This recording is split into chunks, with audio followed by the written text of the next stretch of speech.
मेरे प्यारे बच्चों, आज मैं आप लोगों को इंग्लिश ट्रांसलेशन में शैल बी और विल बी का प्रयोग बताने जा रहा हूं। हिंदी वाक्यों में जब गा गे गी का प्रयोग मुख्य क्रिया के रूप में रहता है, ऐसे वाक्यों की अंग्रेजी बनाने में शैल बी और विल बी का प्रयोग किया जाता है। शैल बी और विल बी का प्रयोग जानने के लिए सबसे पहले आपको पर्सन का और नंबर का ज्ञान होना चाहिए। पर्सन तीन तरह के होते हैं। फर्स्ट पर्सन जो बोलता है, सेकेंड पर्सन जो सुनता है, और थर्ड पर्सन जिसके बारे में बातचीत की जाती है। नंबर दो तरह के होते हैं, सिंगुलर नंबर और प्लूरल नंबर। एक आदमी है, एक वस्तु है तो सिंगुलर, और बहुत सारे व्यक्ति और वस्तु है तो प्लूरल।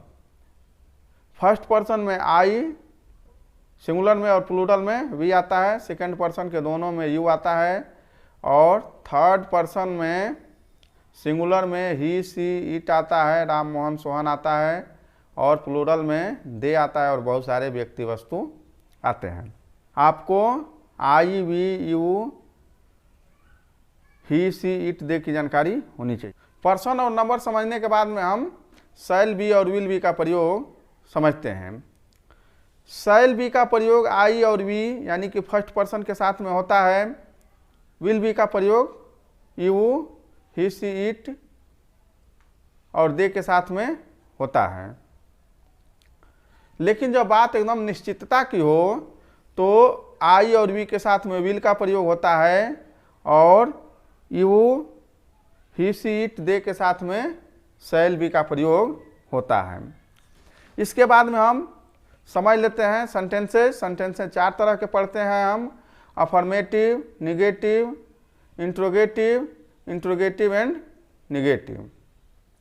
अफर्मेटिव सेंटेंस का जो स्ट्रक्चर होता है उसमें हम सबसे पहले सब्जेक्ट लिखते हैं, और according to subject shall be or will be, और उसके बाद में ऑब्जेक्ट। उदाहरण के तौर पर मैं तैयार रहूंगा, आई शैल बी रेडी। वे लोग तैयार रहेंगे, दे विल बी रेडी। तुम अनुपस्थित रहोगे, यू विल बी एब्सेंट। तो आप लोगों ने अफर्मेटिव सेंटेंस समझ लिया। अब मैं आप लोगों को कुछ वाक्य दे देता हूं और इसका ट्रांसलेशन बना करके आप कमेंट बॉक्स में बताएंगे। अब निगेटिव सेंटेंस हम देखते हैं। निगेटिव सेंटेंस हम उन वाक्यों को कहते हैं जिसमें कोई भी नकारात्मक शब्द का प्रयोग हो, नो, ना, नहीं, कैसे भी करके वो वाक्य नकारात्मक हो, उसे हम निगेटिव सेंटेंस कहते हैं। शैल बी विल बी के प्रयोग में निगेटिव सेंटेंसेस में सबसे पहले हम सब्जेक्ट का प्रयोग करते हैं, उसके बाद में shall or will according to subject, उसके बाद में नॉट, उसके बाद में बी, और फिर ऑब्जेक्ट का प्रयोग किया जाता है। जैसे वह महान नहीं होगा, he will not be great. मैं किसान नहीं बनूंगा, I shall not be a farmer. तो ये हो गए निगेटिव सेंटेंस। इसका उदाहरण मैं आप लोगों को दे देता हूं, और आप लोग कमेंट बॉक्स में इसका अंग्रेजी बना करके बताएंगे।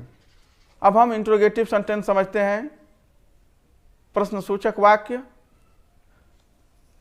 ऐसे वाक्यों में कोई ना कोई प्रश्नसूचक शब्द रहता है। पहले तरह के जो प्रश्नसूचक वाक्य होते हैं, यानी कि जिसमें प्रश्नसूचक शब्द पहले होता है, उसकी अंग्रेजी बनाते समय हम सबसे पहले शैल या विल का प्रयोग करेंगे, उसके बाद में सब्जेक्ट का प्रयोग करेंगे, फिर बी का प्रयोग करेंगे, और फिर ऑब्जेक्ट का प्रयोग करेंगे। इस तरह से इसका स्ट्रक्चर हो जाता है: shall will subject be plus object. इसका उदाहरण मैं आप लोगों को दे देता हूं, और आप लोग कमेंट बॉक्स में इसका अंग्रेजी बना करके बताएंगे। चौथे तरह का जो हम सेंटेंस पढ़ते हैं वो होता है इंट्रोगेटिव एंड निगेटिव। इसमें कोई प्रश्न भी पूछा जाता है और उसमें नकारात्मकता का भी भाव रहता है। ये भी दो तरह के सेंटेंसेज होते हैं। पहले वाक्य में जिसमें प्रश्नसूचक शब्द वाक्य के पहले हो, ऐसे वाक्यों की अंग्रेजी बनाते समय हम सबसे पहले शैल या विल का प्रयोग करेंगे, उसके बाद subject plus not plus be plus object with question mark. दूसरे तरह के जो वाक्य आते हैं वो आते हैं जिनमें प्रश्नसूचक शब्द वाक्य के बीच में हो। ऐसे वाक्यों की अंग्रेजी बनाते समय हम सबसे पहले WH फैमिली से जो भी वर्ड आएगा उसको हम लिखेंगे, शैल विल, उसके बाद सब्जेक्ट, नॉट का प्रयोग करेंगे, बी का प्रयोग करेंगे और अंत में ऑब्जेक्ट का प्रयोग करेंगे विथ क्वेश्चन मार्क। इसका उदाहरण मैं आप लोगों को दे देता हूं और आप लोग कमेंट बॉक्स में इसका अंग्रेजी बना करके बताएंगे। जय हिंद।